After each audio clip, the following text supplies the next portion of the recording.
नमस्कार, आप देख रहे हैं सबसे बड़ा मुद्दा। मैं हूं आपके साथ राहुल राजपूत। लोकतंत्र का नया मंदिर बनकर तैयार है और उसका उद्घाटन 28 मई को होना है, लेकिन विपक्ष उद्घाटन के बहिष्कार पर आमादा है। उसका आरोप है कि पीएम को इसका उद्घाटन ना करके राष्ट्रपति से इसका उद्घाटन कराना चाहिए। विपक्ष पहले इसकी लागत पर भी सवाल उठा चुका था, फिर इसके उद्घाटन की तारीख को भी लेकर सवाल उठे और अब राष्ट्रपति के मुद्दे पर महाभारत जारी है। सबसे बड़ा मुद्दा में बात लोकतंत्र के मंदिर पर महाभारत की करेंगे, लेकिन उससे पहले न्यूज स्टेट के बड़े और अहम सवाल। लोकतंत्र का नया भवन, सियासत आखिर क्यों प्रचंड? विपक्ष का वार, मोदी योगी का पलटवार। लोकतंत्र के मंदिर पर क्यों मची महाभारत? नई संसद से विपक्ष को क्यों हो रही एलर्जी? उद्घाटन महत्वपूर्ण या संसद की अहमियत? सवालों के साथ मेहमानों से चर्चा, लेकिन उससे पहले एक रिपोर्ट।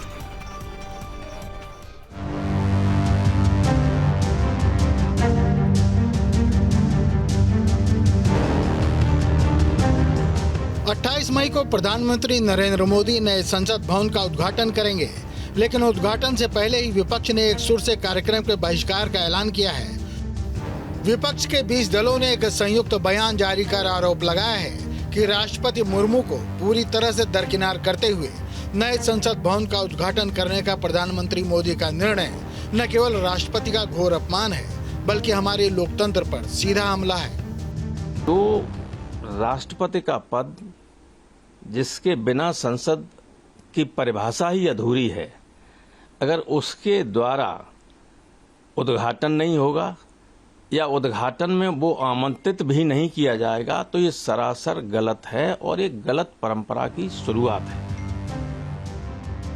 वहीं कांग्रेस का आरोप है कि मोदी अपनी झूठी तारीफ के भूखे हैं। वो हर जगह अपना नाम जोड़ना चाहते हैं और ये बिल्कुल एक सस्ती शोहरत के लिए काम मोदी जी करते हैं, क्योंकि वो हर जगह नेम प्लेट अपना चाहते हैं कि मेरा नेम प्लेट होना चाहिए, मेरा नाम होना चाहिए। तो जब भी वो इस बात को भूल जाते हैं कि देश हो या मुल्क हो, वो संविधान से चलता है। लेकिन कांग्रेस के बाकी लोगों से ठीक उलट प्रमोद कृष्णम ने कहा है कि मोदी का विरोध तो ठीक है, लेकिन संसद भवन का विरोध करना ठीक नहीं। इस संसद में विपक्ष के सांसद नहीं जाएंगे।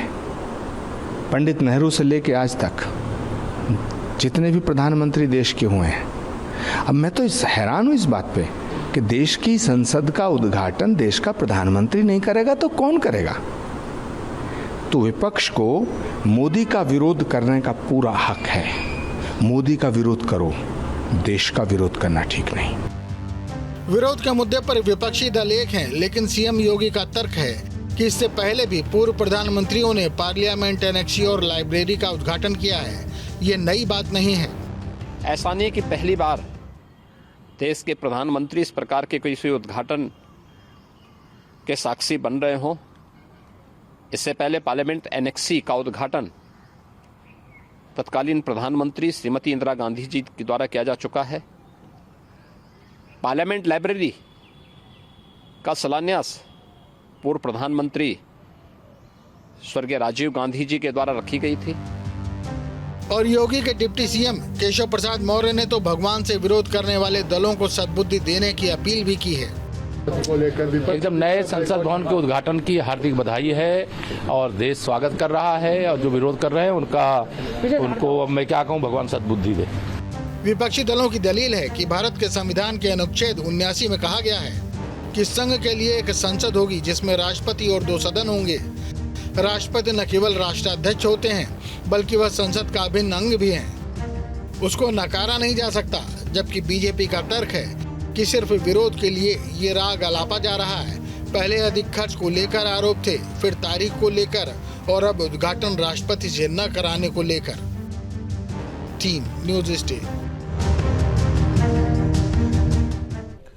अशोक पांडे हमारे साथ, प्रवक्ता बीजेपी जुड़े हैं, विजय उपाध्याय जी वरिष्ठ पत्रकार, दीपक रंजन प्रवक्ता समाजवादी पार्टी, इकबाल अहमद जी नेता कांग्रेस। आप सभी मेहमानों का स्वागत है। सवाल अशोक पांडे जी आपसे, ये कहा जा रहा है कि पीएम मोदी का विरोध करते करते संसद का विरोध होने लगा। सवाल इस बात को लेकर है कि चलिए नए संसद भवन से एलर्जी हो सकती है तमाम पार्टियों को, उसके उद्घाटन से एलर्जी हो सकती है, लेकिन कल को यहीं बैठेंगे ये सांसद तमाम पार्टियों के। दुर्भाग्यजनक है। ये कितनी बड़ी बात है कि आज गुलामी का प्रतीक जो था उन चिन्हों को हटा के एक नई पार्लियामेंट बनाया है। एक मतलब ये भारत बदलते हुए भारत की नई तस्वीर दुनिया में जा रही है कि अंग्रेजों के बनाए हुए पार्लियामेंट में गुलामी की चिन्हों के साथ लोग उसमें रहा करते थे। ये लोकतंत्र का मंदिर है और उसका उद्घाटन प्रधानमंत्री नहीं करेगा तो कौन करेगा? श्रीमती इंदिरा गांधी ने किया था, राजीव गांधी ने भी किया, यहाँ तक कि छत्तीसगढ़ की नई असेंबली का उद्घाटन सोनिया गांधी और राहुल गांधी ने किया। अगर इनके रिजीम में बनता तो ये लोग कहते कि रॉबर्ट वाड्रा करेंगे उद्घाटन। ये हंसी आती है, ये हंसी आती है। लोकतंत्र का अपमान ये लोग कर रहे हैं और मेरा ये मानना है ये हक है प्रधानमंत्री को। जीते हुए सांसदों द्वारा पीएम चुना जाता है बहुमत के आधार पे। राष्ट्रपति एक बड़ा पद है। मुर्मू जी भारतीय जनता पार्टी की उम्मीदवार थी, हम लोगों ने प्रथम नागरिक का टिकट दिया, हम प्रथम नागरिक हैं, एक गर्व की बात है। लेकिन पार्लियामेंट का उद्घाटन, नए पार्लियामेंट का उद्घाटन प्रधानमंत्री जी करेंगे, इसमें कोई दो राय नहीं। बल्कि मैं तो देख रहा हूँ कि कांग्रेस के प्रमोद कृष्णन जो वो भी संवैधानिक बात कर रहे हैं, संविधान के विशेषज्ञों से पूछेंगे आप तो कहेंगे नहीं प्रधानमंत्री को ही करना चाहिए। लेकिन दुर्भाग्य है कि ऐसा विपक्षी देश इकबाल अहमद जी, ये विरोध के लिए विरोध हो रहा है, पीएम मोदी का चेहरा इसलिए विरोध हो रहा है, या वाकई ये परंपरा रही है? अगर परंपरा रही है तो कई उदाहरण बीजेपी की तरफ से लगातार दिया जा रहा है। राहुल जी, सबसे बड़ी बात, सबको नमस्कार। देखिए, इतिहास इमारतों से नहीं बनती है। इतिहास जो है इमारतों से नहीं बनती है, इतिहास बनता है कामों से। जो डेवलपमेंट होता है उससे बनता है। संचार क्रांति राजीव गांधी जी लाए, माननीय प्रधानमंत्री जी। मनरेगा कांग्रेस लाई, खाद्य सुरक्षा बिल कांग्रेस लाई। इस तरीके के कौन से डेवलपमेंट कर दिए प्रधानमंत्री जी ने जो आज संसद का उद्घाटन करने जा रहे हैं? अरे आप राष्ट्रपति हमारे देश की सबसे प्रथम नागरिक हैं, तो उनसे उद्घाटन कराना चाहिए था, क्योंकि देश में और पूरे दुनिया में एक मैसेज जाता कि देश के प्रथम नागरिक ने उसका उद्घाटन किया संसद भवन का। तो सिर्फ फोटो खिंचा लेने से और तख्ती लग जाने से तो इससे क्या इतिहास रचा जाएगा? नहीं, हमें तो उम्मीद कमी थी कि मान लीजिए यूपीए का शासनकाल रहता या कांग्रेस की सरकार रहती। आज तो बातें बड़ी बड़ी हो रही हैं, लेकिन अगर हम इसी में जिक्र करें तमिलनाडु और मणिपुर की 2011 की बात करें, तत्काल पीएम मनमोहन सिंह और उनके साथ सोनिया गांधी, और जिस तरीके से विधानसभा इमारत का उद्घाटन था, तो आखिर जब आप कुछ लिख रहे हैं, नई स्क्रिप्ट लिख रहे हैं, तो इतिहास का पन्ना पलटेंगे जरूर ना। तो इतिहास क्या इमारतों से बनी है? इतिहास तो डेवलपमेंट से बना है। जो काम होता है उसको देखा जाता है कि किसने कितना बड़ा काम किया, जनहित में किसने काम किया है। तो जनहित के काम गिना है ना, जनहित के काम गिना है। आप एक प्रधानमंत्री पद की गरिमा का उसकी बात कर रहे हैं, एक संसद भवन की बात कर रहे हैं। आप लोग बात किसकी कर रहे हैं? आप भी तो क्लियर कर लीजिए। आपके आचार्य प्रमोद कृष्णन कुछ और कह रहे हैं, आप कुछ और कह रहे हैं। अब आप काम पे आ गए हैं। नहीं, हम तो बात कर रहे हैं, इस बात की कर रहे हैं कि राष्ट्रपति हमारे देश की जो राष्ट्रपति हैं, उनसे बड़ा तो कोई हो ही नहीं सकता ना। तो फिर तो और बात, संसद भवन एक ऐसी जगह है, एक ऐसा मंदिर है। तो बीजेपी का ये भी कहना है, इंदिरा गांधी ने पार्लियामेंट हाउस एनेक्सी की इमारत का उसका उद्घाटन किया, राजीव गांधी ने 1987 में पार्लियामेंट लाइब्रेरी का उद्घाटन किया, तो उस वक्त क्यों नहीं राष्ट्रपति को याद कर लिया आप लोगों ने? अरे छत्तीसगढ़ की नई विधानसभा का एक मिनट कैसे किया सोनिया गांधी, राहुल गांधी ने? कौन? अशोक पांडे जी, एक मिनट। इकबाल अहमद साहब, परंपरा वहां से शुरू होती तो आज हो सकता है कि यहां भी उद्घाटन राष्ट्रपति कर लेती। आप लोगों ने नहीं पूछा। परंपरा ये तो हमेशा कहते हैं कि 70 सालों में हुआ क्या, 70 सालों में हुआ क्या सवाल करते हैं। तो 70 सालों में जो काम की बातें हुई उस पर सवाल नहीं होता है। बात इस बात की होती है। सर देखिए, आज हम बैठे हुए हैं इसीलिए बैठे हुए ना। पाए थे लोग उद्घाटन समारोह में बायकॉट आप लोगों ने कर दिया, राष्ट्रपति से उद्घाटन कराने की मांग कर रहे हैं आप लोग, यही बात की जा रही ना। बीजेपी के नेता से दीपक रंजन जी देखिए, समाजवादी पार्टी का स्टैंड भी क्लियर है, उन विपक्षी दलों में आपका भी दल है। देखिए राहुल भाई, अभी मैं उत्तर प्रदेश के डिप्टी सीएम श्री केशव प्रसाद मौर्य जी को सुन रहा था कि वो भगवान से आग्रह कर रहे हैं कि विपक्ष को सद्बुद्धि दे, लेकिन समूचा विपक्ष चाहता है कि भारतीय जनता पार्टी को भगवान ऊपर वाला सद्बुद्धि दे। समूचा तो नहीं चाह रहा है सर। इनको बुद्धि आए और कम से कम ये राष्ट्रपति के गौरव को समझे।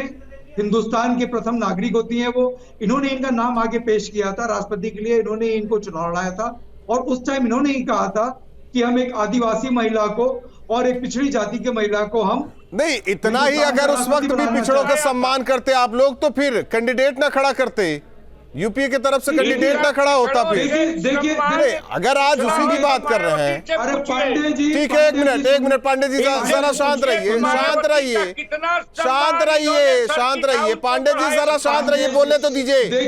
बोलने दीजिए। राहुल भाई, उस टाइम द्रौपदी मुर्मू जी एक भारतीय जनता पार्टी की प्रत्याशी थी और विपक्ष का प्रत्याशी हमने यशवंत सिन्हा जी बढ़ाया, लेकिन चुनाव जीतने के बाद इस चीज को आप भी मानेंगे कि वो हिंदुस्तान के प्रथम नागरिक हो गए, तो प्रथम नागरिक के नाते उद्घाटन उनसे कराना चाहिए। चलिए आप उनसे उद्घाटन नहीं करा सकते हो, नहीं तो आपके कहने पर सत्ता पक्ष चलेगा, विपक्ष के कहने पर सत्ता पक्ष चलेगा क्या? तो विपक्ष कुछ है ही नहीं, विपक्ष कुछ है नहीं। विजय उपाध्याय जी, ये वाकई केवल राजनीति का विषय बनकर रह गया है या वाकई मोदी का विरोध करते करते जो बातें सामने आई कि अब तो देश का विरोध हो रहा है, संसद का विरोध हो रहा है? Rahul ji political mileage Bharatiya Janata party लेना चाहती है, पॉलिटिकल सेरेमनी बना रही है। बहुत पहले बीजेपी के नेता, वरिष्ठ नेता लाल कृष्ण आडवाणी ने देश में राष्ट्रपति प्रणाली की वकालत की थी और अभी जो विपक्ष कर रहा है परोक्ष रूप से राष्ट्रपति प्रणाली की वकालत कर रहा है। संवैधानिक प्रमुख हैं हमारे देश के राष्ट्रपति और ये बात भी सही है कि संविधान ने उन्हें बहुत ज्यादा महत्व दिया है, क्योंकि हमारा जो संविधान है वो मॉडल कहीं न कहीं उसमें दुनिया के तमाम संविधानों का हिस्सा आया और जो वायसराय हुआ करता था वो राष्ट्रपति में कन्वर्ट हो गया, पावर करीब करीब वही है। लेकिन ये संवैधानिक प्रमुख हैं और आपको याद हो रबर स्टैंप राष्ट्रपति का एक शब्द विपक्ष चलाया करता था और इस देश में राजेंद्र प्रसाद जी जब पहले राष्ट्रपति थे, उनके और प्रधानमंत्री के रिश्तों से लेकर ज्ञानी जैल सिंह, फखरुद्दीन अली अहमद और तमाम राष्ट्रपति प्रधानमंत्री के बीच के रिश्तों पे भी बहुत बहस हुई है।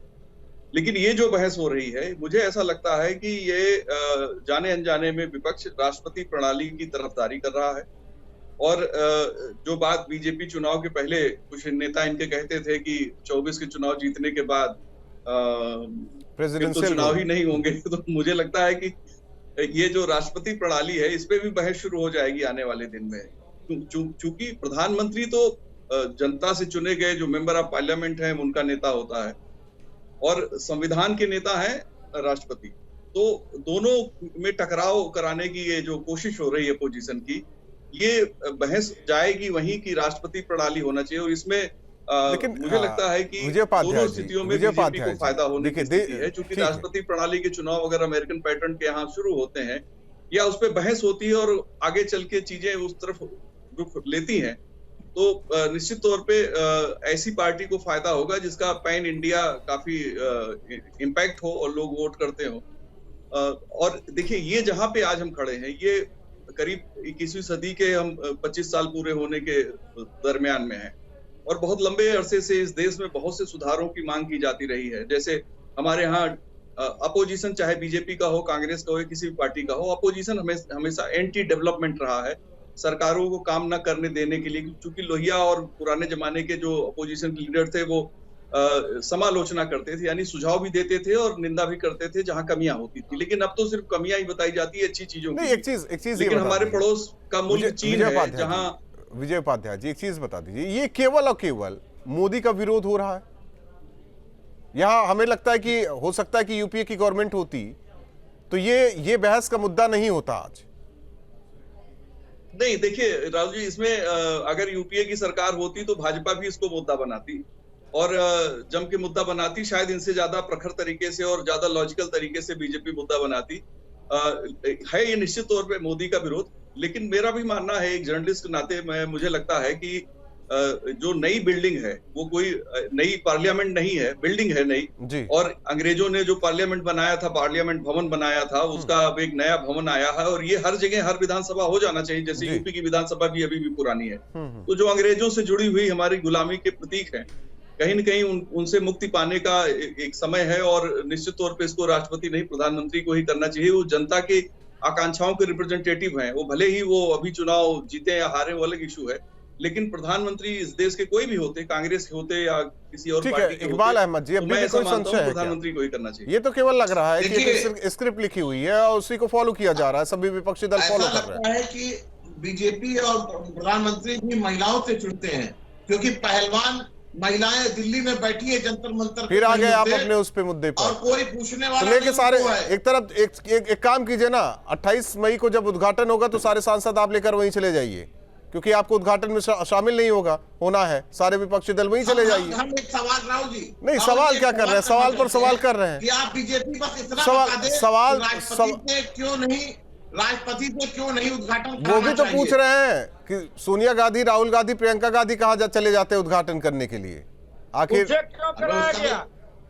वो उनका सवाल दे दीजिए, उनके सवाल का जवाब दे दीजिए, वो आपका दे देंगे। नई विधानसभा का उद्घाटन सोनिया और राहुल गांधी ने क्यों किया?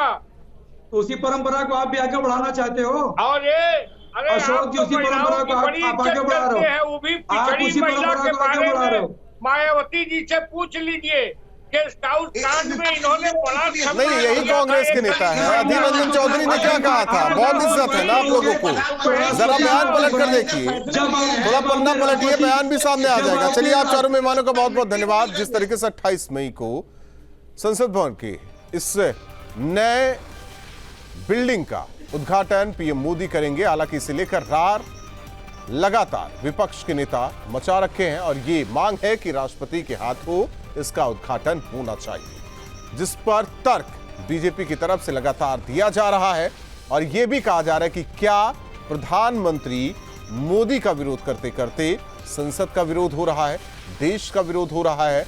आकलन दर्शक जरूर करें। सबसे बड़ा मुद्दा में बस